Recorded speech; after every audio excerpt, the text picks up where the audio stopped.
সেখানে কি সিচুয়েশন দেখুন কিভাবে জল বয়ে যাচ্ছে। এটা কিন্তু কোনো নদী নয়, এটা হচ্ছে একটা মাঠ যেখানে চাষবাস করা হয়। সেই মাঠটা যেভাবে জলের তোড়ে একেবারে জল থইথই অবস্থা বলা যায়, গাছের বেশিরভাগ অংশ কিন্তু জলের তলায়। এইভাবে বানভাসী অবস্থা সেখানকার মানুষ রয়েছে। বীরভূমের ছবি দেখতে পাচ্ছেন, বীরভূমের লাভপুরে সেখানে এই সিচুয়েশন বর্তমানে। কুয়ে নদীর বাঁধ ভেঙে গিয়ে বিপর্যয়, জলমগ্ন হয়ে পড়েছে থিবা অঞ্চলের একাধিক গ্রাম। আর বাঁধ ভেঙে বিস্তীর্ণ এলাকা একেবারে জলমগ্ন।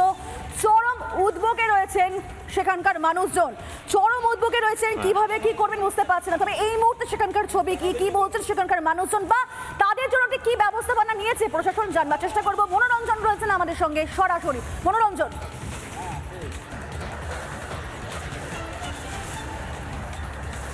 দেখো দেখো তোমায় দেখাবো, আমার ভিডিও জার্নালিস্টের মাধ্যমে তোমাকে দেখাবো। দেখো কিভাবে কুয়ে নদীর পার্ক ভেঙে গিয়েছে এবং তুমি দেখতে পাচ্ছ যে হু হু হু করে জল কিন্তু ঢুকছে যে জনবসতি দেখা যাচ্ছে যে সমস্ত এলাকা কিন্তু জলমগ্ন হয়ে পড়েছে। কোথাও দেখো বড় বড় গাছ, সেই গাছগুলোও কিন্তু অর্ধেকের বেশি এখন জলের তলায়।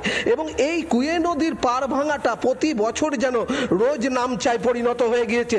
একজন স্থানীয় বাসিন্দাকে আমি পেয়েছি যিনি ঠিক এই যে জায়গায় পাড় ভেঙেছে খাঁপুরের কাছে সেখানেই রয়েছেন। আমি তার সাথে কথা বলবো। বলছি কি অবস্থা? এ তো প্রত্যেক বছর একই অবস্থা। হ্যাঁ, প্রত্যেক বছরই একই অবস্থা। আপনার এরকম বন্যা আসে প্রত্যেক বছর একই অবস্থা হয়। আপনার বান আসে এসে ভেঙে যায়, আপনার ভেঙে যেয়ে এই থানিবাসীগুলো সব ভয়ঙ্কর থাকতে পারে।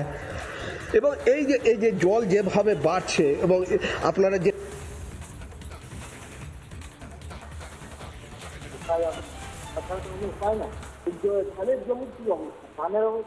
উপায় নাই। ধানের জমির কি অবস্থা? ধানের জমির অবস্থা সব পৌঁছে যাবে, আপনার কিছুই হবে না। আচ্ছা, প্রশাসনের কোথাও নজরদারি রয়েছে?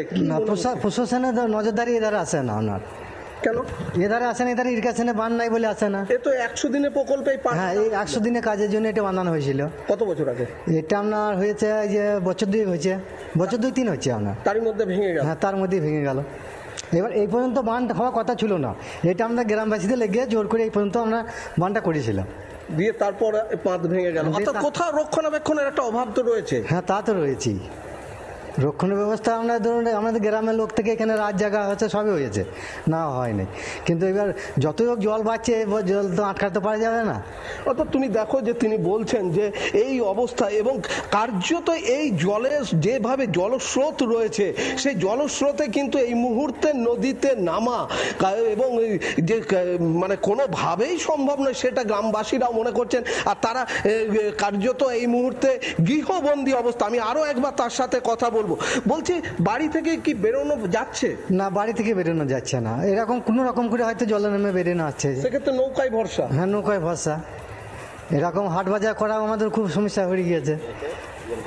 স্কুল তো যাওয়া যাচ্ছে না। স্কুল তো যাওয়া যাচ্ছে না, স্কুল বন্ধ হয়ে গেছে। আপনার পরীক্ষা এখন সমস্ত রকম ভাবে কিন্তু এখন বিপদে পড়েছেন সেখানকার মানুষজন। স্কুলে যাওয়ার হচ্ছে না, যেতে পারছে না বাচ্চারা, ঘরবন্দি হয়ে তারা রয়েছেন। আমরা উত্তরকাশীর ছবি দেখিয়েছিলাম যেখানে সমস্ত রকম ভাবে সাহায্যের হাত বাড়িয়ে দিয়েছেন সেখানকার মুখ্যমন্ত্রী, প্রশাসন। আর অন্যদিকে রাজ্য সরকার এই সমস্ত মানুষজনের সঙ্গে কি করছে, তাদের জন্য কি ব্যবস্থাপনা নিচ্ছে, আমরা নজর রাখবো সেদিকে।